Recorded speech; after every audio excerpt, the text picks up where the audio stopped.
The casino business is a unique one. A business model where you're responsible for handling and paying out millions of dollars at any given time doesn't seem very stable, yet the industry has proven to generate a lot of money. But how exactly do casinos operate? No matter what casino you look at, their gambling activities will operate almost identical. There are two ways they make money from gambling: table games and slot machines. Each game has their own house advantage, the percent of money wagered the casino will win in the long run. The most popular table games and their house advantages include roulette, craps, blackjack, and baccarat. The house advantage for slot machines usually ranges from 2 to 15%, depending on the type of machine.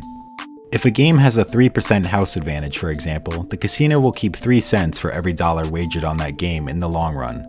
So if $1,000 are wagered, the casino will win $30. The house advantage basically guarantees the casino will make money over time, and it also ensures it maximizes its revenue. Casinos can adjust these rates by changing the game designs or reprogramming slot machines, however, it's important for them to stay low. If house advantages were extremely high, the casino would make much more money in the short term, but people will quickly stop playing. Despite what may seem like low house advantages, the casinos actually make more than what it seems. Let's say a person has $1,000 they want to gamble at the blackjack table, which has a house advantage of 2%. If they were to wager all of that $1,000, the casino would come out with $20 profit in an infinite simulation. In a real scenario, the person will win and lose bets throughout the night and may end up wagering far more than that original $1,000. Over the course of a few hours, they may have wagered up to $5,000, meaning they would have lost $100 in the long run instead of just $20. This is why it's so important for casinos to keep the person playing as long as possible, and is partially the reason for strategies such as a low house advantage, table limits, and complimentary offerings.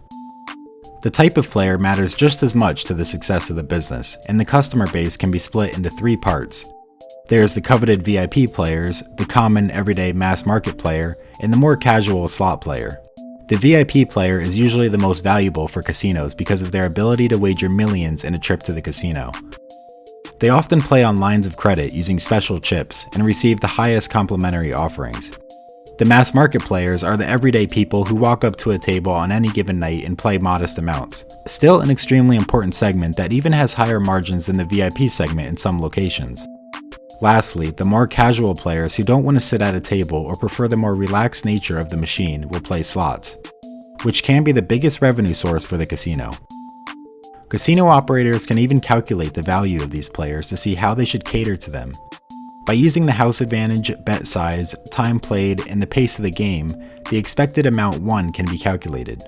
For example, suppose a baccarat player bets $100 per hand for 5 hours at 60 hands per hour. Using a house advantage of 1.2%, this player's worth to the casino is $360. This allows them to not only calculate the performance of individual games, but also allows them to set complimentary policies. The casino can then determine what they can afford to offer a potential player for free while still coming out on top. This could include things such as show tickets, hotel stays, and free restaurant meals, all with the goal of the player staying longer or coming back. Each type of player base is important. However, there are vast differences between markets despite operating relatively the same. If we look at Las Vegas Sands, which has properties in 3 major markets, the US, Macau, and Singapore, we can see the differences between markets and strategies companies use. 80% of LVS's Macau revenue, for example, comes from mass market play, whereas SJM, one of Macau's original casino operators, only generates 50% of their gaming revenue from the mass market. This difference comes from the different strategies the companies use. If we take a deeper look into the Macau market, we can see LVS, a relatively new entrant in the market, targeting the mass market customer through non-gaming amenities. They cater to the modern Macau, filled with new customers corresponding with China's economic growth and increased ease of travel to the territory. These customers aren't necessarily looking to gamble, but rather enjoy a vacation at one of the massive resorts. SJM, on the other hand, is one of the originals, and catered to the original Macau market, the VIP player. The reason companies like this have such large VIP revenues is because Macau has a completely different system for attracting VIP players than markets like the US or Europe. Macau gets this part of their business through junket operators. These are companies that offer services to high-income clients looking to play at a casino. Their services include making luxury travel and hotel accommodations, providing them with specialized offers at the casino, and even offering credit to gamble with. Junket operators partner with the casinos and make money by taking commissions on the VIP spending during the trip. Similar services exist in the US, however they are much more regulated. But in places like Macau, the government only recently started to regulate them. Junkets are the reason Macau has such a dominant VIP player base, but are also part of the reason why it's declining. Their history of money laundering and questionable debt collection practices have caused China's government to crack down on the operations.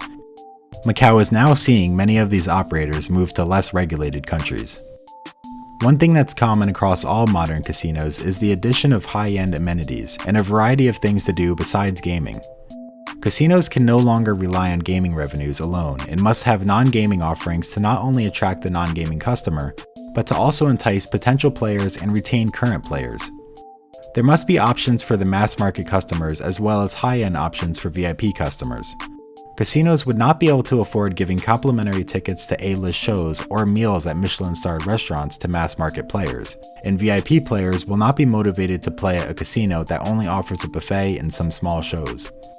As competition within a market increases, casino revenues decline, and operators have to substitute revenue with other sources like non-gaming offerings.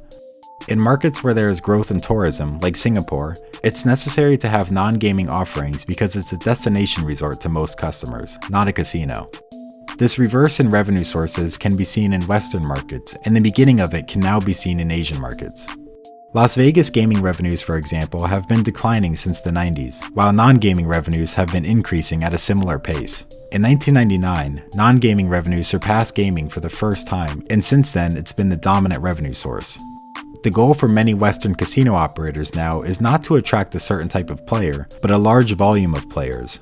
Not only to get them to gamble, but spend as much money as possible at the stores, restaurants, and hotels the casino offers.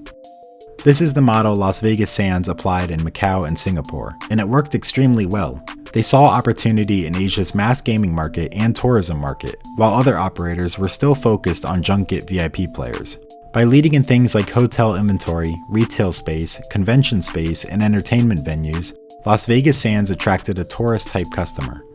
As a result, their Macau revenue mix consists of 70% gaming and 30% non-gaming, with most of their gaming revenue coming from mass market customers. Their Singapore revenues are similar, but it's easy to see how different the type of customer is, with slot revenue being much higher. MGM, a company that doesn't focus as much on non-gaming revenue as Sands, generates 90% of their Macau revenue from gaming and only 10% from non-gaming. MGM is a company with a lot of US operations though. The revenues from their Vegas properties are non-gaming dominant, which is what you would expect from the Vegas market. However, their regional operations around the country generate 70% of their revenue from gaming. This is because Vegas was designed as a destination to attract tourists, which over time turned into non-gaming customers. In areas where casinos are less concentrated and there is no reason for domestic or international customers to travel there, there will likely be a more dominant gaming market. These patterns are not unique to the US markets, but are also happening around the world. The operators in Asian countries can be seen responding to these patterns today.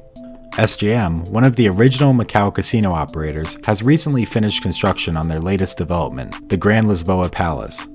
This is SJM's entrance into the non-gaming world, with the 520,000 square foot palace offering 2,000 hotel rooms, multiple Michelin-starred restaurants, luxury retail shops, and 300,000 square feet of gaming floor space. This is their response to the declining VIP market and marks their transition from being heavily reliant on gaming to a diversified tourism and hospitality business. Las Vegas Sands is expanding its Singapore operations to accommodate for the country's continued growth in tourism and visitation. The company is investing $4.5 billion to expand its Marina Bay Sands by adding a fourth tower and a 15,000-seat arena. This would solve their issue of not being able to fully accommodate their current demand while preparing for the rapid growth of Singapore's tourism industry. The business of casinos has gone through major changes over the years, but operators have managed to stay successful by adapting. The business is also not completely